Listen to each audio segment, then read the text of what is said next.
Good morning, good afternoon, and good evening, everyone, depending upon where you have joined from. Welcome to another webinar by Data Platform Geeks. Our webinar today is on the session Data Understanding Views in SQL Server, and our speaker for today's session is Satya Ramesh, who's a senior consultant from SQL Maestros. My name is Aarti Nambiar, and I'll be your host for the next few minutes, and Mamita Sinha is helping us with the moderation. So before we begin with the webinar, I wish you're all keeping well and staying safe. So let me just go through a couple of slides. We represent Data Platform Geeks and SQL Server Geeks, which are two different communities founded by Amit Bansal. So log into dataplatformgeeks.com, where you'll find all the upcoming events, webinars, and virtual symposiums. You'll also be getting access to all the webinar recordings, resources, technical blogs, magazines, etc. And many of you might be knowing that we are coming up with virtual symposiums in the month of May and June. They're all scheduled on the website. You can just check it. The first virtual symposium is happening on May 7th and 8th. So the details and the speaker sessions, it's all given in the website. So in SQL Server Geeks, we have lots of SQL Server related videos and blogs. And once in a year, we do host an international learning event called as Data Platform Summit. So if you wish to follow us or join us in any of our social media channels, here's the link to it, bit.ly/DPG Social, where you get access to all the social channels of DPG and SSG. So we have our presence in all LinkedIn, Facebook, Twitter, and Telegram. You can either join us or follow us as per your preferred social channel. So as I was talking about Data Platform Summit, it's an international learning event which happens in Bangalore. So on the right side of the screen, you will find the logos or themes of the previous year's conference. Data Platform Summit 2020 dates announcements have been put on hold as of now. So once the situation is under control, we'll start working on the dates. So this is a group picture taken at DPS 2019, which was held in August at Bangalore. We had more than 1,000 attendees who had attended the conference from 16 different countries and from 300 different companies. There were more than 100 sessions based on 7 technology tracks, which were delivered by over 60 speakers from 20 different countries.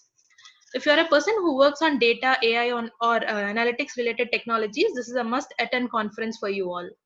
Here at this learning event, you get to learn and network from the product makers, MVPs, Microsoft certified trainers, and industry veterans.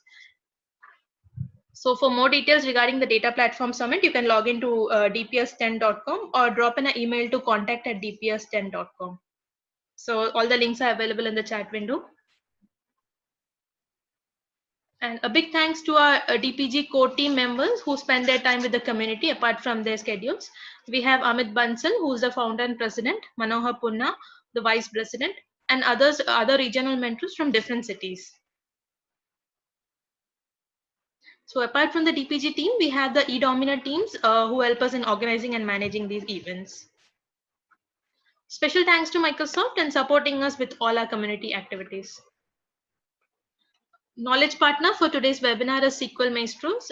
You can go ahead and visit the website sqlmaestros.com to know more about their offerings. SQL Maestros has recently come up with video courses on performance tuning, T-SQL querying, and T-SQL programming. I'll talk about all the video courses after the webinar session. So meanwhile you can visit sqlmaestros.com, or you can also drop in an email to contact@sqlmaestros.com. So one of our team will definitely reach back to you.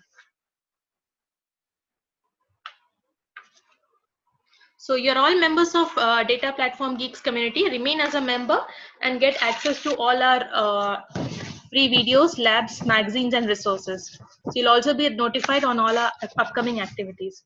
And once in a while, we do put up free hands-on labs for the community. Kindly whitelist Data Platform Geeks domain and add events at Data Platform Geeks to your address book so that you don't miss out on any of our updates. And today's webinar, if you have joined from the direct Zoom link, you can kindly go ahead and register yourself as a DPG member so that you'll get access to the recordings and resources of today's session. So the links are there in the chat window. Beyond this webinar, if there are any questions, you can join our social channels and post your queries there. We'll pass it on to the speaker, or someone else from the community will definitely answer them. So without any more delay, let me hand it over to the speaker. Satya, over to you. Thank you, Arti. Can you hear me? Yes, Satya. You can share your screen. I've started sharing my screen. Can you see this? Yes, sir. Yes, Satya. Yeah. So I request all the attendees, if you can able to see the screen and hear me, please put up yes in chat window so that we can start our session. Yeah.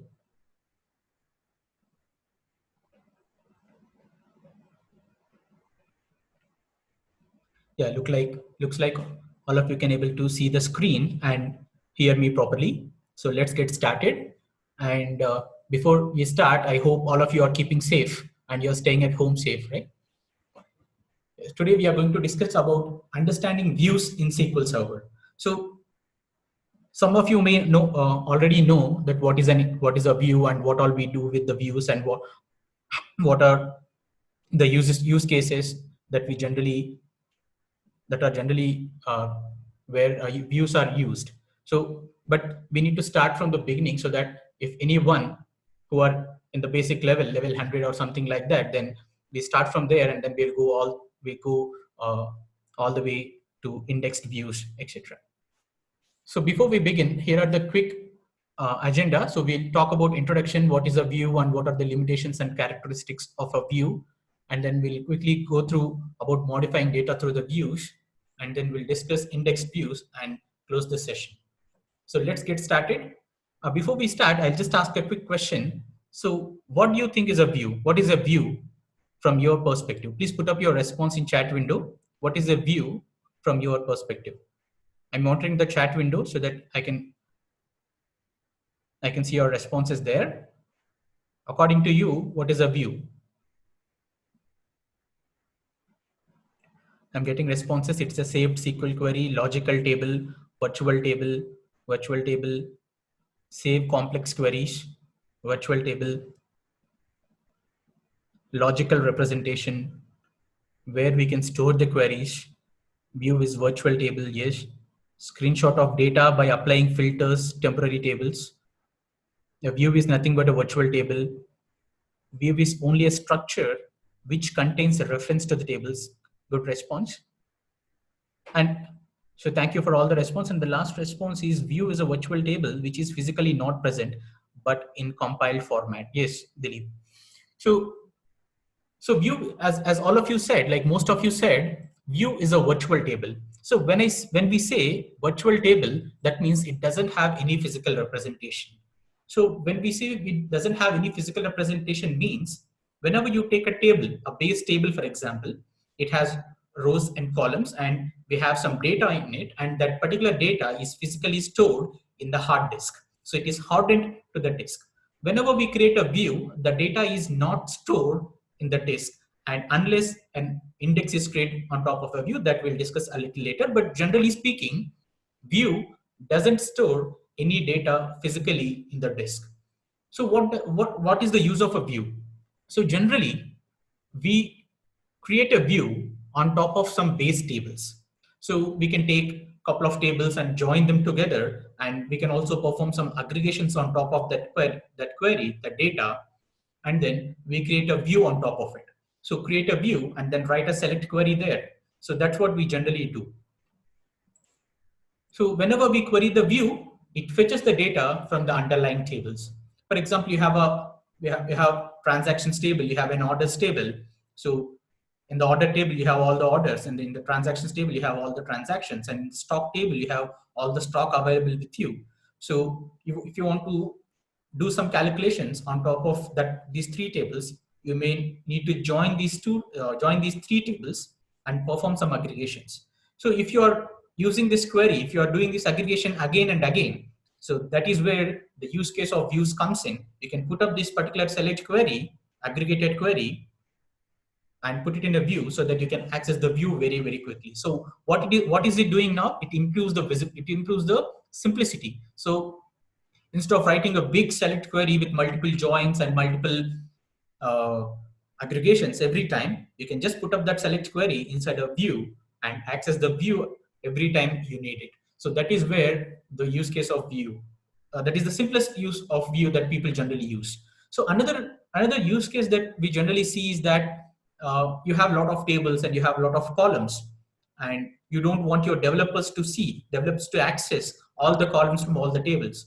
So you can just join some important tables and just fetch out important columns from those tables, create a select query and create a view on top of it and give the access to that particular view to your developers. So that gives us some security advantages. So instead of giving direct access to underlying base tables, you're joining multiple tables together, and whatever columns you need, necessary columns, you're just fetching them out and then create a view on top of it and give access to developers on top of this particular view. So in this way, it is helping us in aggregations, security as well.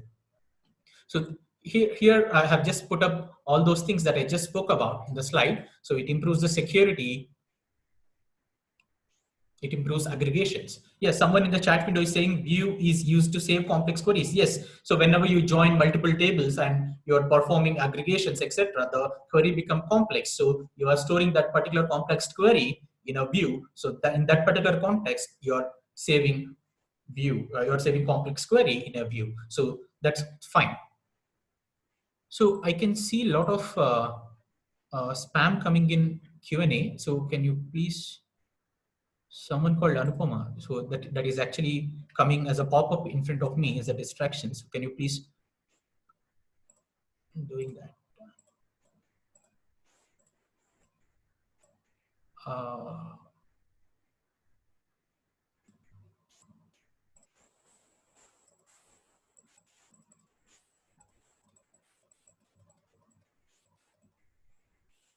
So there are a lot of questions in the Q&A, which is a spam content actually.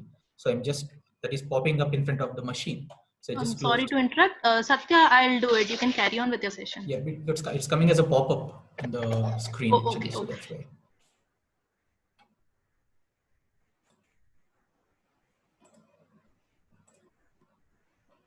Yeah, so it is fine now.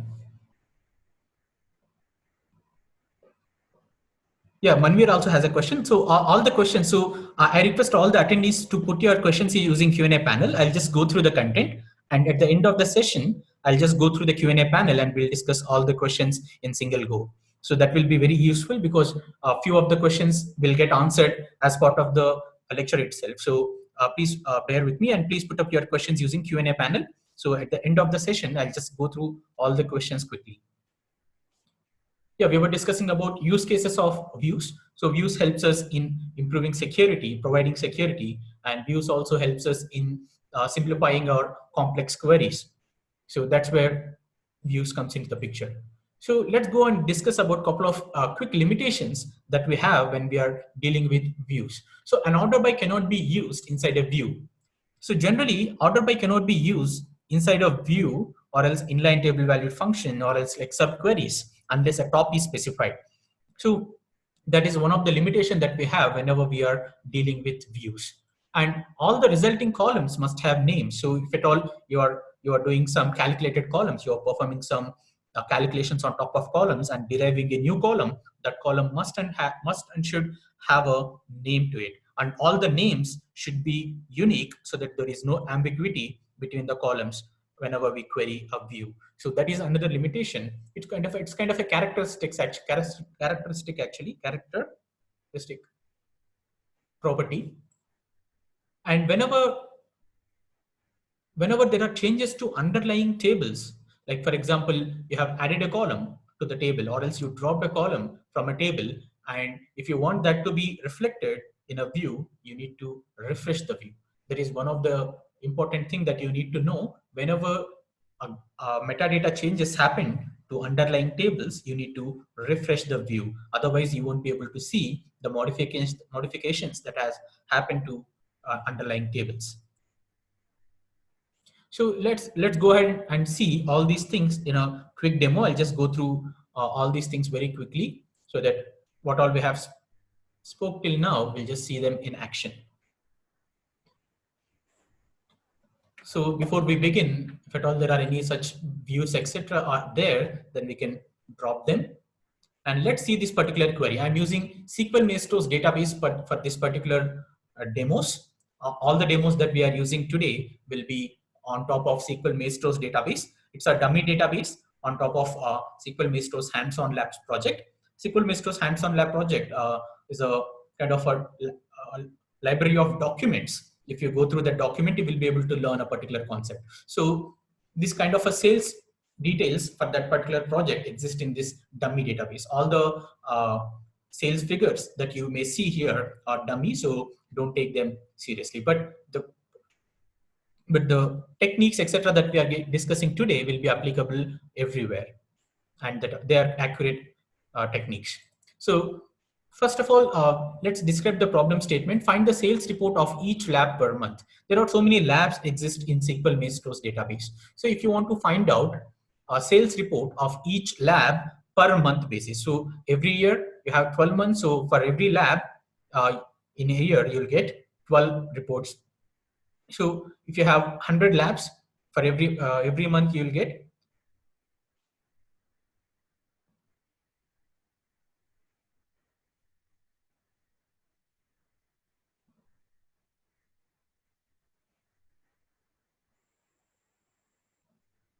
hello. I hope you can hear me. I just disconnected. You're audible. Yeah. Okay. So if you want to find out a sales report of each lab per month, so we have close to 100 labs, and for every month we want report of each lab sales, like how each lab is doing and what we need to. So like, depending upon that, we may decide to give discounts, etc., etc. So that is what we want to find out. To find that out, we may write this kind of a query. So just join couple of tables. Here I'm joining 4 tables: transaction details table, where we have all the transactions of each lab, and subscriptions table, where we have all the subscriptions as a monthly subscription, yearly subscription, etc. And we in the download statistics table, we have all the downloads, like which lab was downloaded on which date by which subscriber, etc. And in the HOL lab, we have all the lab details: title of the lab, ID of the lab, category of the lab, etc. So I'm joining these 4 tables, and then performing some aggregations here. In this particular case, sum on top of subtotal, and then grouping the data based upon lab title and month. So by doing all these aggregations, I'm just going to find out lab sales report per month. So if I execute this particular query, you're going to get for each lab, for each month, you get sales, and this many number of items it was sold in this particular month. So you have got total 5,983 records. That means for every month, for every lab, you will get sales. So if this is the query, this is the kind of a query that you may want to use again and again, then this is the best query, best fit to put up in a view. So how to create a view? So here is a quick syntax: and create view name, and then you use this keyword called as, and you put up exact select query here inside the view. So this exact select query that we have seen earlier, which is finding sales report of each lab per month, you are just using the query again here in create statement. So if you go ahead and create this particular view, and now you don't need to write this query again and again. You can just write this particular query, select star from view. So if you write that query and execute, you are going to get the same thing. I've just removed this particular count big thing. It's not needed for right now. Later, when we are using index view, there is one limitation. For that particular purpose, I have just put up this count big of star here. To create an index on top of a view, there are a couple of limitations. One of that limitation is count big. We are going to discuss that a little later. But in this particular query, if we execute this one, we have got the exact output, each sales report of each lab per month. So that is how you create views. So similar thing can be done using stored procedures, functions, etc., etc. But if you see functions needs an input parameter. In this particular case, we do not have an input parameter. For every function, there should be at least one input parameter. In this particular case, we don't need input parameter. If you are passing lab title as input parameter, then you may need to go ahead with inline table valued function. So people generally call inline table valued function as a parameterized view. So there is no difference between both of them. At least only difference is that you can pass parameters to inline table valued function. So that is a quick definition. And if you can also use the store procedure to do this, but later when we are discussing index views, then you will get a slight advantage of a view over store procedure to do this thing, because you can create index on top of a view, whereas you cannot create index on top of a store procedure. So there are on face of it, you can do all these things. You can store procedure also, you can do a view, you can do through a view also, but index view will play a major role when you want to take a decision. So I hope one of the earlier question is answered right away now. So one of the other thing that we were discussing when we are on the slides is that you cannot use order by on top of a view, order by inside a view, I mean, unless a top is specified. So if you want to order the data inside a view, if you put up this order by clause inside a view, if you execute this particular query, try to create a view, try to alter a view, you're going to get this particular error. The order by clause is invalid in views, inline functions, derived tables, subqueries, and common table expressions, unless top, offset, or for XML is also specified. So this is a limitation that a view has. You cannot use order by inside a view unless top key is specified, top keyword is specified. So people generally come up with this particular alternative to put up order by inside a view. People generally come up with this particular alternative. Use top 100%. Top 100% will use entire table data actually, right? For example, you're joining 4 tables here, and this particular 4 tables are returning some 5,000 change date records, and top 100% represent that. Give me entire 5,000 records. That's what top 100% represents. So if you put up this particular keyword, top 100%, along with order by, you will be able to create a view. You will be able to create. So this is one of the quick alternative people find to use order by inside a view. But the point to be noted here is, even though you put order by inside a view, there is no guarantee that the output will be in ordered fashion. So if I select this particular query, select star from a view name, if I execute this query, you can see the data is not in order. So if you see our query, we are ordering the data based upon title. And if you go to our query, if you see the title column, D has come up as 33rd row, and before that you can see W and yes, etc. So the data is clearly not in order. So the point to be noted here is, even though you had put order by inside a view, order is not guaranteed by SQL Server. So generally, order is not guaranteed by SQL Server unless order by is specified. So now if you put order by clause again and execute the query, you will see the data in ordered fashion. So now you must, so then why people are using this particular alternative? Where has it come from? So if you go to SSMS and go to this particular database called SQL Mesos, for example, I'll just refresh this one. And if you want to create a view, let's go ahead and create a new view.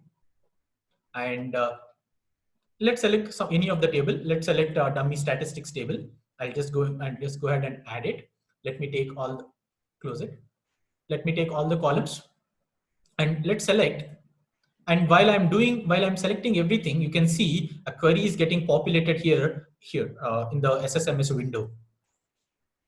So let's, if I select download ID, you can see download ID is added. If I select HOL ID is added, subscribe ID, etc. So all the columns are listed here. Whenever I select this particular column and I want to sort this particular column based upon, I want to sort entire data based upon this particular column, download ID, in ascending order. If I add that and click here, SSMS is automatically adding top 100% keyword here while adding order by. So this is where people have come up with this particular alternative. So even though you can create a view using order by clause along with the top 100% like this, but like this, order output order is not guaranteed, as we have seen here. So I hope the concept that we have discussed is clear till now. Order by top 100%, etc. Please put up your response in chat window. Please put up yes if it is clear till now.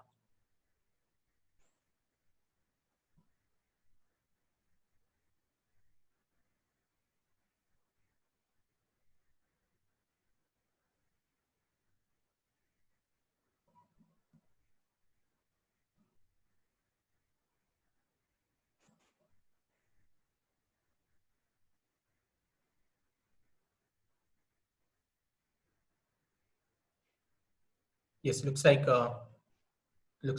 concept is clear for most of you. So looks like Vinod has some question. If you have any question, please put up in Q&A panel.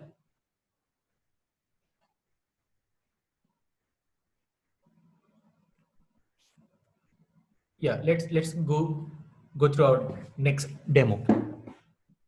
So as we are discussing, whenever there is some metadata changes to the underlying tables, view should be refreshed. So view will not get to know until you refresh. That is how SQL Server code is built. So whenever there is a change to underlying table, then view should be refreshed. Then only the view will get to know about underlying changes. So that is how the code inbuilt SQL Server inbuilt code. So we need to keep that in mind and behave according to that. Instead of banging our heads like why there is such limitations, instead of doing that, we can just understand limitations and work according to the situation. So to show, hi Sajid, we cannot use parameter in a view. We cannot use parameters along with view. For that, we need to go with store procedures or functions. So let's create a table called, there's already a table in the database, fine. And let's go ahead and let me quickly drop these two tables and then go ahead and start again fresh. Okay, let's create this dummy table view refresh and drop it and insert some data into it. And let's go ahead and see, select star from dummy.table. There are a couple of records. There are 3 records in our table.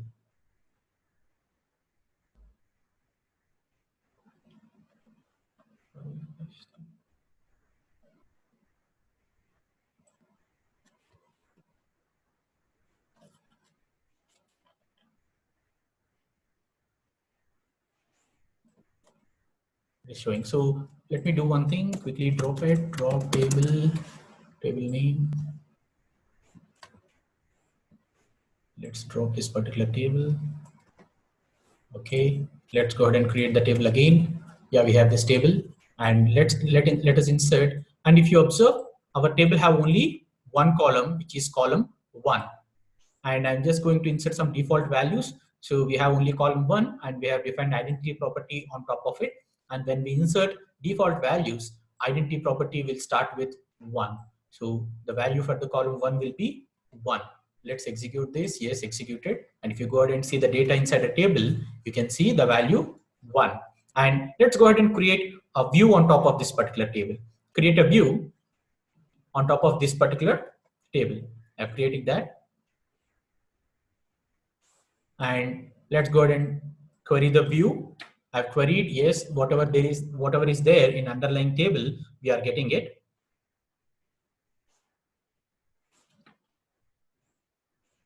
Now, what I'm going to do is that we are going to add one more column to the base table.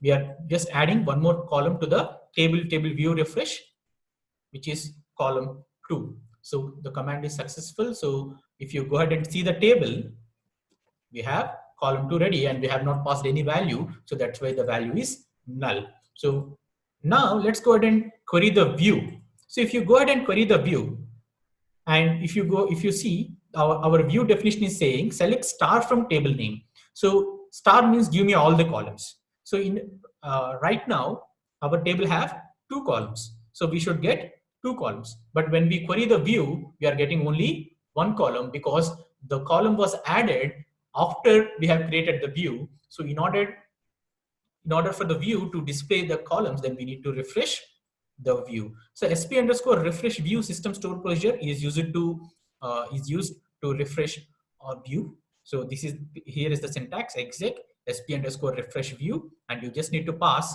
view name. And if you execute this one, the view will get refreshed. And now if you go ahead and query the view, you will be able to see the second column also. Similarly, whenever you drop a column, you need to refresh a view. So if you want to refresh all the views in a table, in a database, then you can use this particular query. You can use this particular query, which will refresh all the views in that particular database. You can use some kind of automation like cursors or cursor, something like that, and you can do it for all the databases together in off-peak times. And one more thing you need to see is that whenever you want to see the definition of a view, you have a view and you want to see what is the text inside a view, you can use this system store procedure called sp underscore help text, and you just need to pass view name to it. You will get full definition of a view. So here is the full definition of a view. I hope you can see that. Create a view as, and then all select statement, entire select statement is here. And there is another way to get see that. If you want to see all the views in particular database, you can use this particular sys.views as a system catalog. You can use this one to see all these things, and you can also use information underscore schema.views to see all the views, and this will give you the view definition also. So here are quick things that we need to see whenever these are the basic things like how to create a view and how to refresh a view, and why we cannot able to see the changes to the underlying tables whenever we query the view after the change is done. And let me do the cleanup. I hope sp underscore refresh view and how to see all the views in a database and how to refresh all the views in particular database, and all these concepts are clear to you. Please respond in chat window with the word yes if you understand all these things.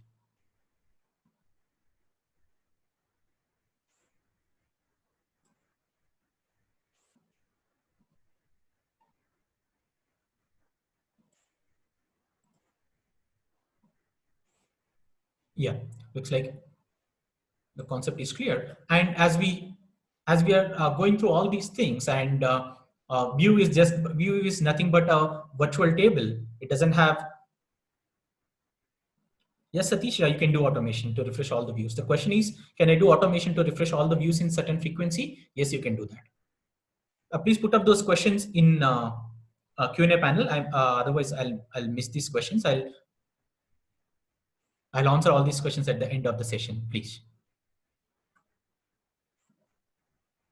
So as we are discussing, view is a virtual table that doesn't have any physical representation. Whenever you query a view, the SQL Server will go and fetch the data from underlying tables. That is what we are discussing till now. So that gives us another indication that view can also be used to modify the data of underlying tables. Yes, you can do that. So I'll just go and discuss only one example here. You can try out all the other different permutations and combinations, like simple view, complex view, when the view have only one single table, how DML operations can be performed, etc. I'm just going to show you one example here, but you can, based upon that example, you can explore all other permutations and combinations. Let me set up our demo here. So create a couple of dummy tables. One is subscriber table with 2 columns, subscriber ID and subscriber name. Let's create that, and let's go ahead and insert a couple of records into it. Subscriber equal to 1, name is John. Subscriber equal to 2, name is David. And I'm creating a dummy transaction table with the transaction ID and subscriber ID, and inserting a couple of dummy transactions there as well. If you go ahead and now, if you want to create a view to give all the transaction details of all subscribers, then you may go ahead and create a view like this. So whenever a view contains more than one table, we generally call it as a complex view. So even though this particular view is not complex, but general terminology goes like this. If at all some joins involved in a view definition, that is a complex view. If your view is defined on top of only single table, for example, select star from dummy.subscriber. If this is the only query that exists inside a view, then we generally call it as a simple view. Now we just have more than one table, we go ahead and call it as a complex view. So to get the transaction details of all subscribers, we may go ahead and create a view like this. So we have a view, and whenever we query a view, we'll get subscriber 1, his name is this and transaction is this. So if you perform further grouping thing, then you may find like subscriber 1 has 3 transactions and subscriber 2 has also 3 transactions. And if you want to update now, if you want to update underlying data through a view, if you observe the query particularly here, I'm updating a view here. So updating underlying data through the view.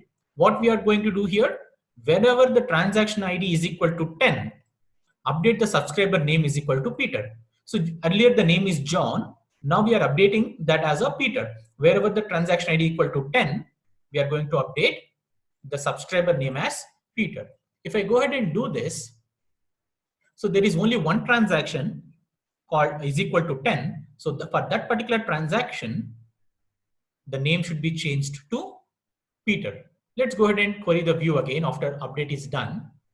Now if you see, for the transaction ID 10, the subscriber name is Peter.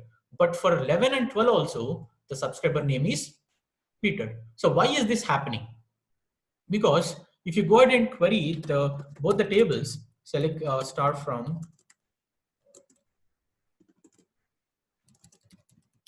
dummy.subscribers.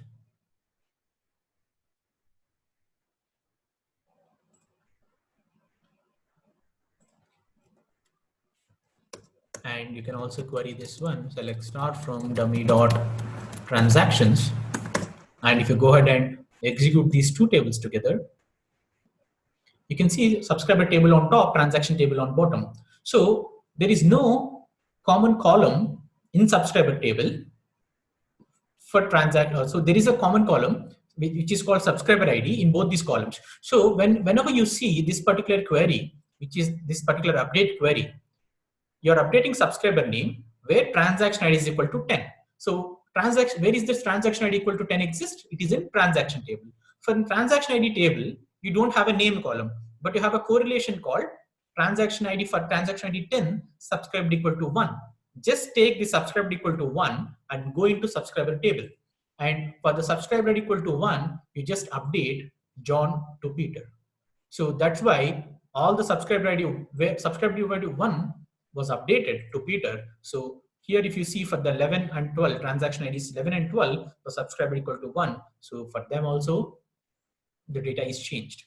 So this is what the important point that you need to keep in mind whenever you are performing modifications to the underlying tables through the view. So generally it is not recommended to perform modifications, either it can be update, delete, insert. It is not recommended to do through the view, but it is possible. So people tend to do it, and you need to keep these things in mind. And you cannot perform delete and insert operations on top of a complex views. I mean, whenever there are more than one column, more than two or two tables, I mean, two tables involved in a query, you cannot perform delete and insert operations generally. There are certain exceptions that that kind of exceptions we can discuss in some other time. But the thing is, if at all a delete operation or insert operation affects multiple tables, then you cannot perform that particular operation. That is the point to be noted. If it is a single table, if it is a very, very simple view dealing with only one table, then you can read the data from underlying table through view, you can update, you can insert also. But whenever there are more than one table is involved, there are certain restrictions that you need to keep in mind. But this is the very important thing. Whenever you are performing update through the view, then you need to keep these things in mind. I hope this example is clear. Please put up your response in chat window if it is clear.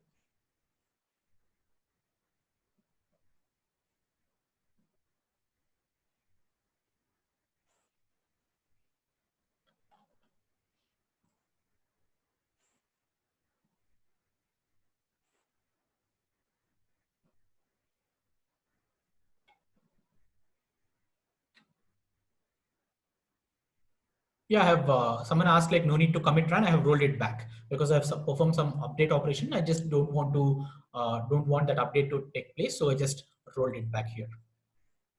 You can commit also because it's only single example, but it's always better to do this way. So let me do the cleanup if I've not done it earlier. I hope all the concepts are clear. Let me go back to slides once again and discuss a couple of more concepts. So indexed views.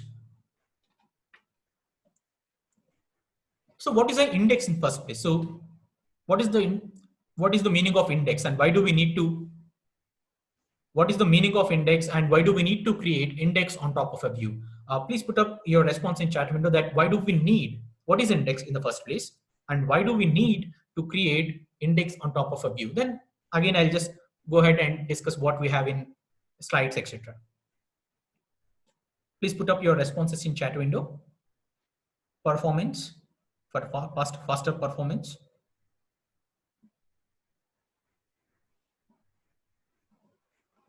Index is used for increasing the performance of query to fetch the data faster. Easy retrieval. Yeah.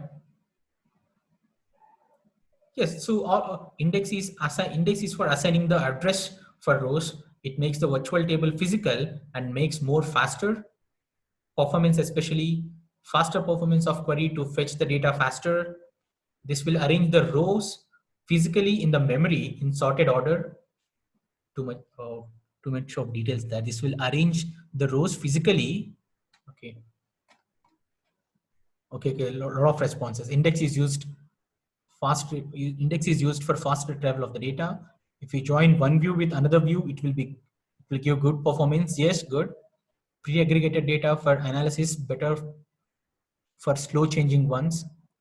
Yeah, so there are a lot of responses. Let us go through our definition. So index helps us in reaching to the data faster. So that is the general definition of an index. So whenever you reach to the data faster, then you're cutting down so much of time. So overall performance of that particular query is improved. So performance improvement is a secondary benefit. So it's a kind of a direct benefit that people feel, but actually what index is generally doing is that reaching to the data faster. If you cut down that particular time, overall query time is always improved. So that is what index is used for. And whenever we have a query, whenever you have a view in this particular scenario, whenever we have a view and view doesn't have any physical representation. So whenever you query the view is going to get the data from underlying tables. For example, you have 5 join conditions. That means you have 6 tables in your view. So whenever you query the view, SQL Server is going to go to each table. So 6 different tables, get the data and perform whatever you want to perform. If you want to perform some aggregations, you can go ahead and do that and get the data from all the tables. So it's actually going and touching all the 6 tables, getting the data and performing the aggregations. So whenever you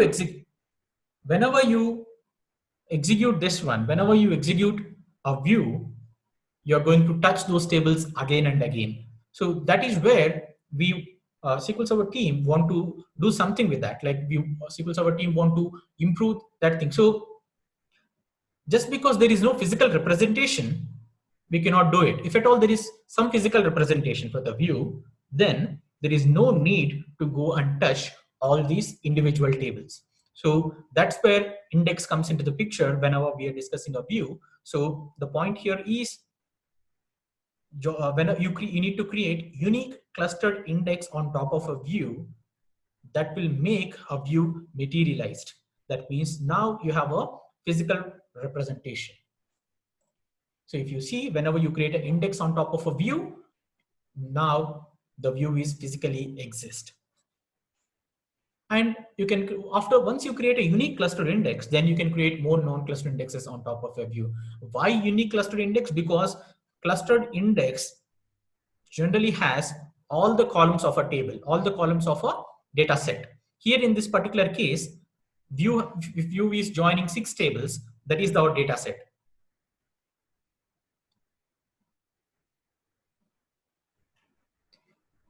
There are a couple of questions in chat window. Okay, let's discuss them a little later.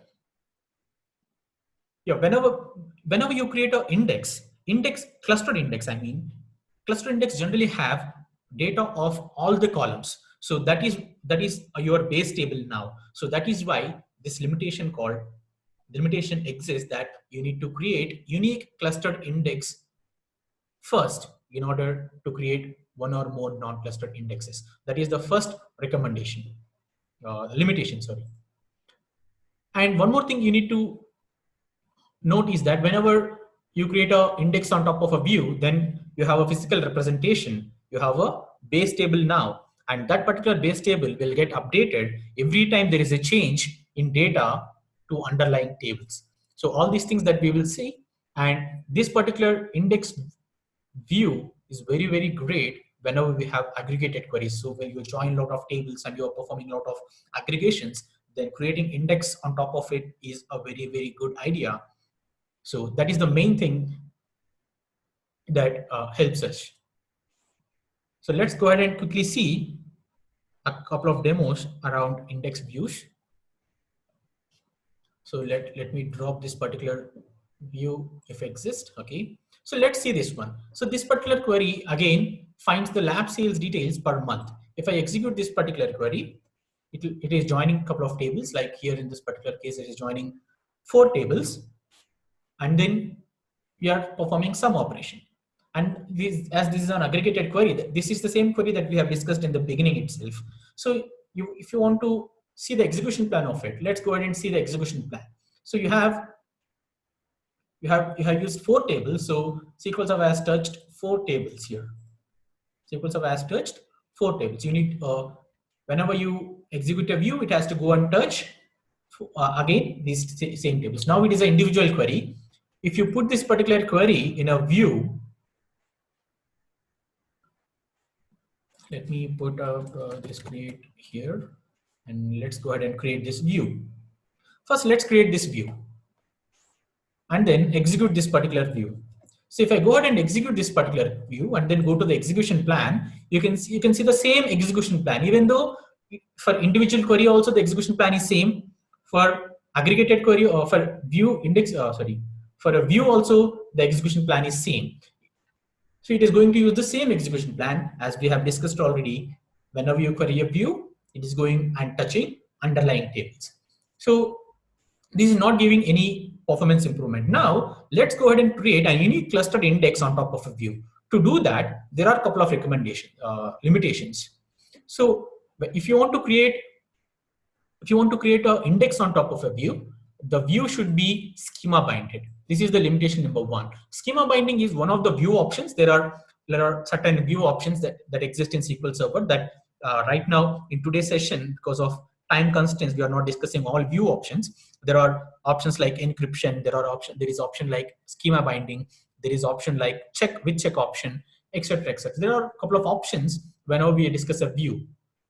So with schema binding is a view option which is mandatory if you want to create a unique clustered index on top of a view. What this view schema binding do?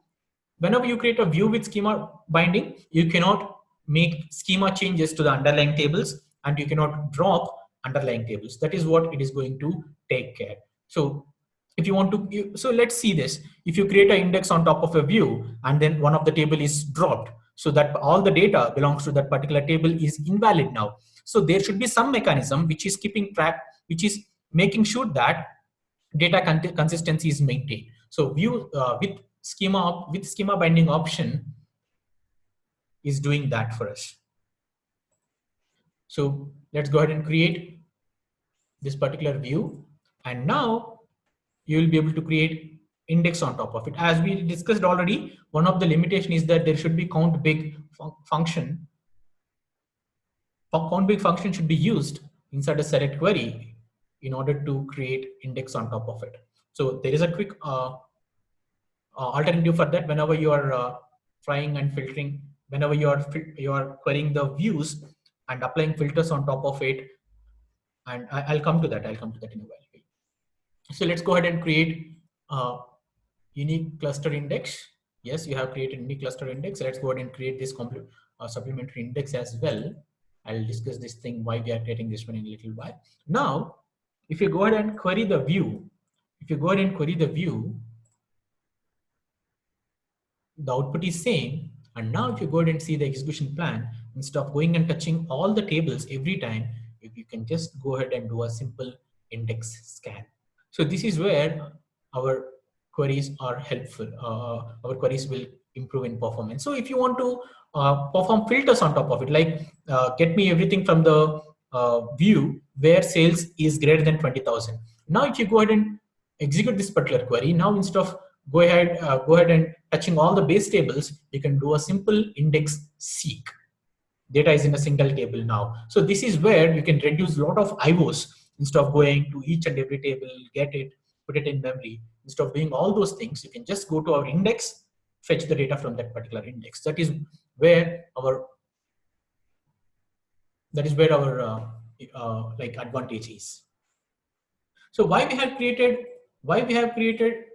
this particular non-cluster index here is that here we are querying on top of sales column. So I've just created one more non-cluster index on sales column. I've just included count because I don't want SQL Server to do a key lookup to get that count column. So that's why I just included that in this particular query. So I hope you have understood why we have created all these things now.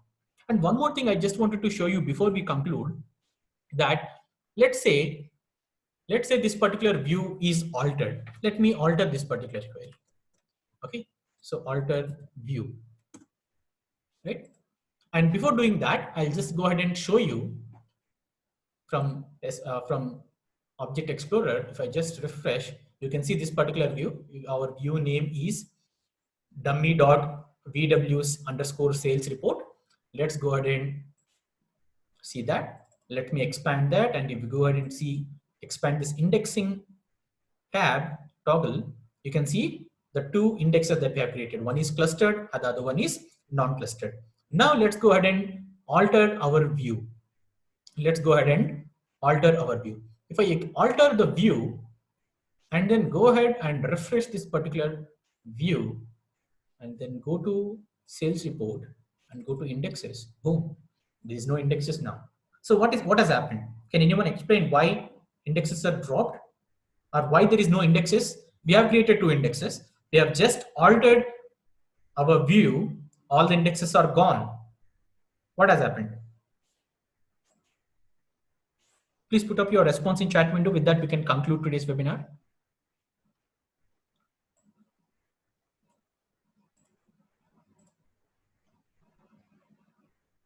Is this supported in all editions? Means querying in, yes, index view is supported on all editions.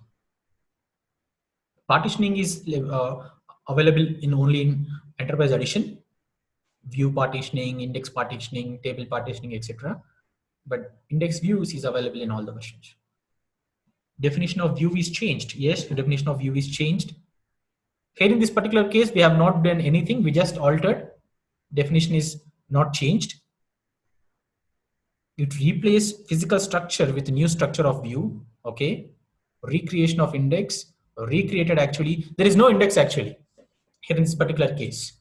All the indexes are dropped. The thing is that there is no tracking mechanism inside SQL Server that what exactly has changed whenever you have altered a view. So look at this. You have created a view. On top of that, you have created an index. Now your view is physically materialized. So you have a materialized view now. Now, whenever you alter that particular view, there is no guarantee that you're going to use all the tables and all the columns. So there is no tracking mechanism inside SQL Server that what is exactly changing inside the view definition. There is no mechanism inside SQL Server. So SQL Server assumes that view has changed. So the definition of view has changed. Even though I have not changed anything in this particular case, SQL Server assumes that. So whenever there is something changed, those indexes are no more valid. So those indexes are not valid anymore. So SQL Server doesn't like to keep those indexes. So all the indexes on top of that view are automatically dropped. That is what happening here inside SQL Server. So the point to be noted here is that whenever you modify view, whenever you alter view, all the indexes are dropped. So you have created a view and then you have created all the indexes, and whenever sometime some other developer comes and modifies your view and all the indexes are dropped, you need to recreate all the indexes again. So you may see that. So there is some small change in a view. So someone altered it, and then all the performance of your views comes down very very bad. So you don't have any clue. This is what exactly happened in that particular case. I hope the index view concept is also clear. Please put up your response in chat window. And if you have any questions, then you can ask in Q&A panel. So before we go into Q&A, I'll just hand it over back to the organizer.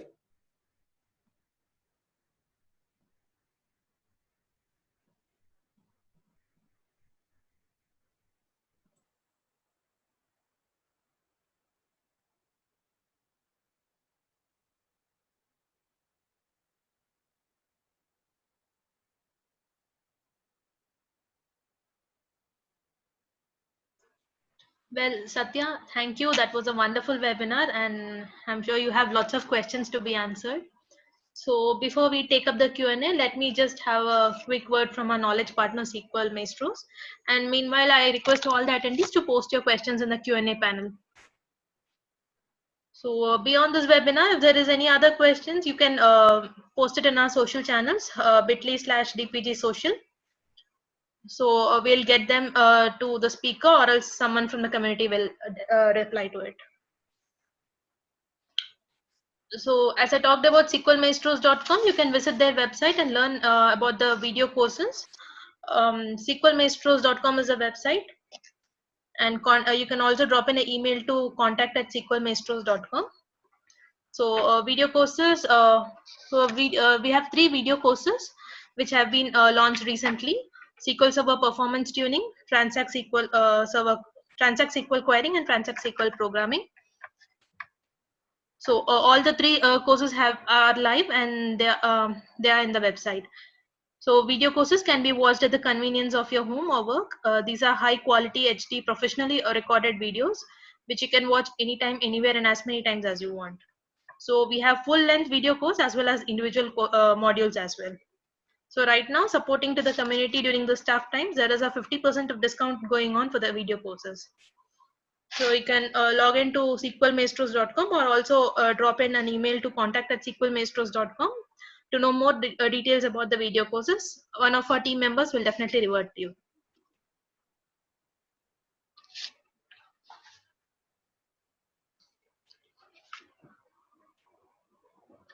So SQL Maestros has also relaunched its hands-on model subscription. So this is another offering from SQL Maestros. We believe that practice makes an individual perfect, and hands-on labs is a document-based learning where you'll be provided with step-by-step instructions, observations, screenshots, and scripts. So by the end of each document, you'll be an expert in that particular lab. So right now we have more than 100 labs on technologies related to SQL Server, Azure, Power BI, Analytics, Cosmos DB, etc. So the good thing about hands-on labs, and the reason why community loves it, is its subscription model. Right now, once if you purchase them, you can keep them for life or own them. So go ahead and visit SQLmaestros.com. There are a couple of free hands-on labs available for so you can download them and practice on them. So the links are again given in the chat window.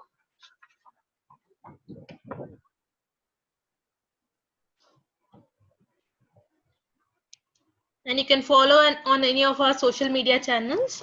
So the links are all available. And we have posted a thank you note to the speaker. The links are available in the chat window. You have the Facebook link and the LinkedIn link. I would request you all to please go to the page and leave us a feedback or comment. That will definitely encourage our speakers to come back and deliver more sessions. So the links are given in the chat window. And we are also coming up with many more webinars this month. You can check it in our events at dataplatformgeeks.com. And we are also coming up with virtual symposiums, and which is scheduled in May and June. The first virtual symposium is happening on May 7th and 8th. Check out events at dataplatformgeeks.com. You can you'll also get the details of all the sessions and the speakers. So it's a 2 days of full day event with multiple sessions. So you can go to dataplatformgeeks.com and book your seat for the event you wish to attend. So I guess the Q&A.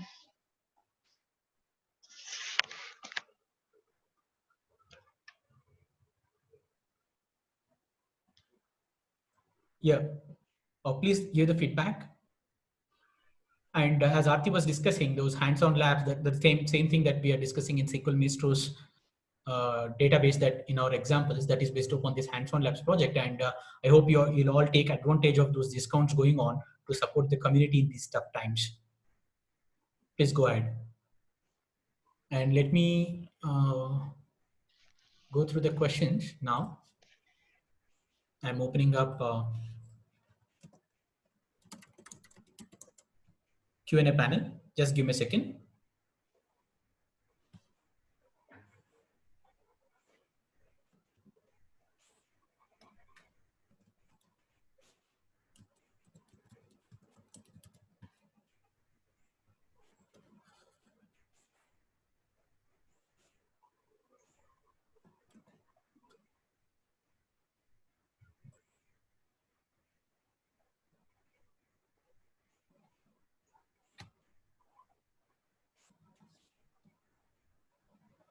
So why view does not allow group by clause? You can use group by clause inside view Arca.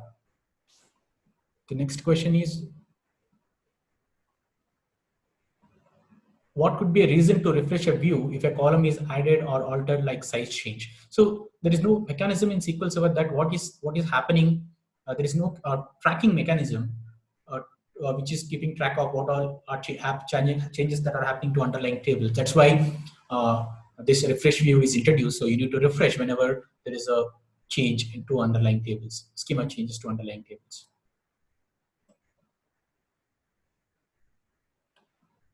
So there is another question from Tishali. What is the logical reason that the data would not be in order? So generally in SQL Server, data is not guaranteed to be in order whenever you query the data. There is no guarantee that data is in certain order, generally speaking, unless you have used order by. So that is the same reason that the data is not guaranteed here in this particular case also. Any disadvantage, question from Abhishek, any disadvantage of building a view on a view? So there is no disadvantage on face of it as such, that you can use it but whenever it is becoming too complex, then there will be some performance side effects that may come. So that is the only thing that you need to keep in mind whenever you're using view inside a view. So generally people use view inside a view to achieve this modular approach, but there are new techniques. By using CTE, you can do that. So these days, using view inside a view, or joining view with the join, these things that we generally don't see.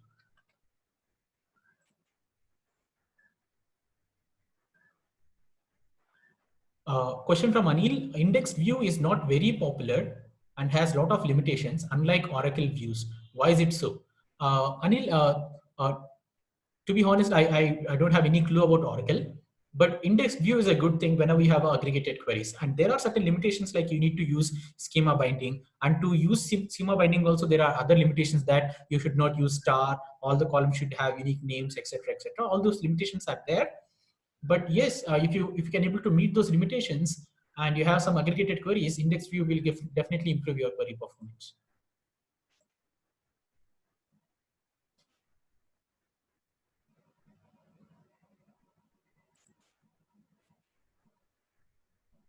Mukesh, could you please explain also curses? That is topic for another session, Mukesh. Today's topic is purely concentrated on views. Question from Satish. Can I do automation to refresh all the views in certain frequency? Any other performance catch on doing it? It's like every automation thing, like if you want to automate backups, if you want to automate index maintenance, etc., etc., all those things will be automated in all these jobs using job agent or SSIS jobs, etc. You can do automation. You can use PowerShell scripts, etc. But generally, people prefer to do it using off-peak times. If you can able to take care of that, then there is no other performance catch to it. But yeah.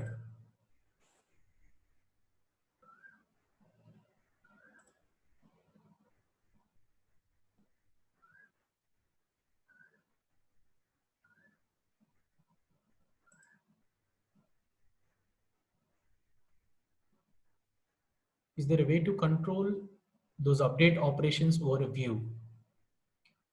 No, Kiran Kumar. So the idea is that the data itself is like that. If you have observed how the columns, how the two tables are joined, how the data is related. So in that particular case, there is no other way. If you want to if you want to do certain way, then you can go ahead use instead of triggers to perform that update. That is the only alternative that I can suggest to you. You can use instead of triggers if you want to perform update on top of a view, which doesn't do exactly what is happening in our demo.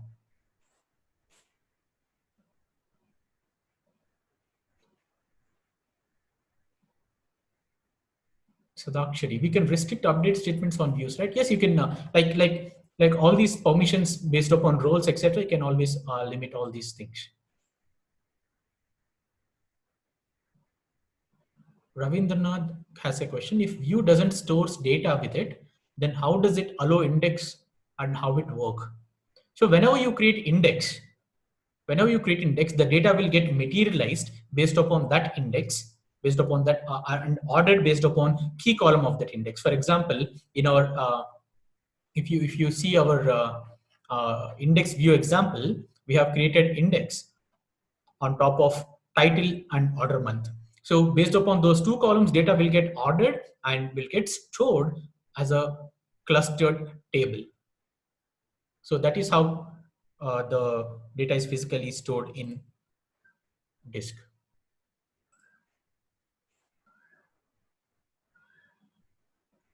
Vishali has a question. What would be the day-to-day scenarios where index views would be needed? Index views, as we see, whenever you have aggregated queries that can benefit by having a single source, like instead of going ahead and touching like multiple tables, let's say some 15, 20 tables, and fetching out the data and then performing applications on top of it, it is a lot of IO. So if you have such a scenario in a day-to-day job, and if you want to improve the performance of those queries, then index view will be a better option for you.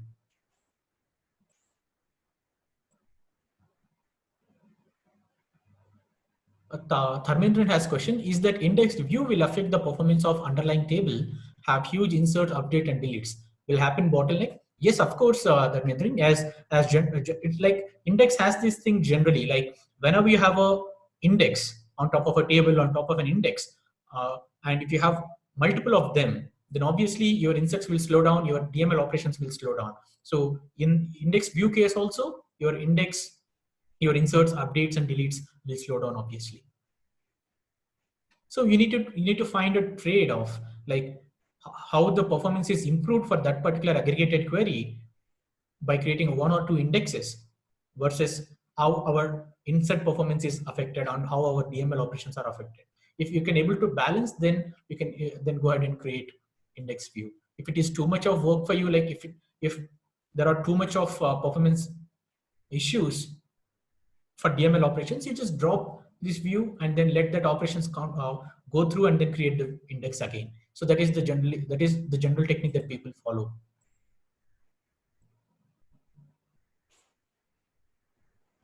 Sadakshari has another question. If underlying table already has indexes, do we need to have index view? Won't indexes of base table apply when query is executed within view? If I create index on view and base table also has index, which take precedence? So it's a good question. Like generally we do have, like for example, if you have 5 tables and all the 5 tables generally have foreign key and primary key, by that means we already have cluster index and non-cluster index, etc. But when we are performing some aggregations, which is happening, which SQL Server has to go and touch multiple tables altogether.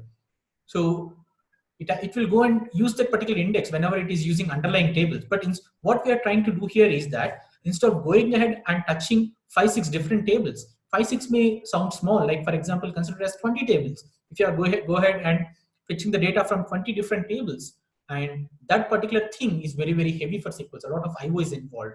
Even though indexes are there, that particular index will help in reaching to that particular table faster.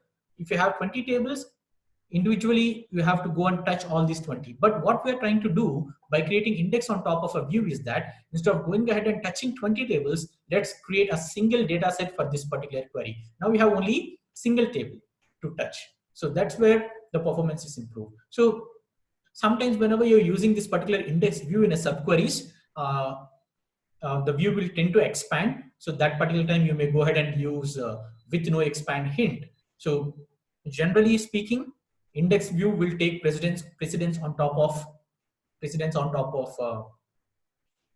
indexes which was there on base tables, because index view is a single table. I hope that answers your question, Satakshi.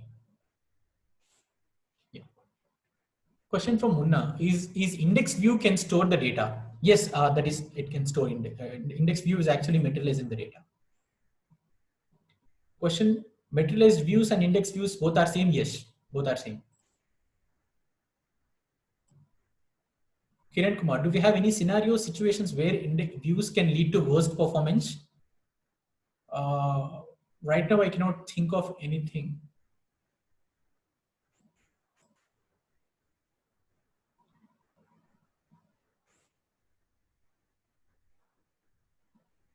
Looks like there are a lot of questions.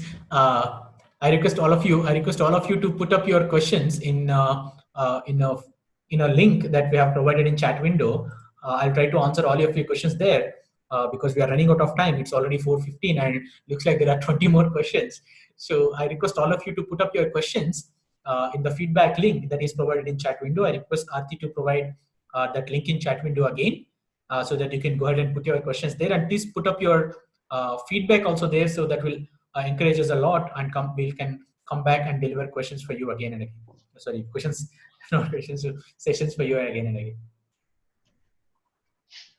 Yeah, so you can definitely post your questions in the social channels as well as in Telegram. There are many community people who discuss and answer each other questions. You can post your questions, comments, and all in our link provided. Yeah, looks like a same person has a lot of questions. So if you can able to collate all the questions and put up in a single comment in our LinkedIn channel or Facebook channel, I will try to answer all your questions in a single go. Well, with this, I think we can close our webinar for today. Thank you all so much for attending, and thank you, Satya. Thank you, everyone. See you all for the next webinar, which is happening this Thursday. Thank you so much.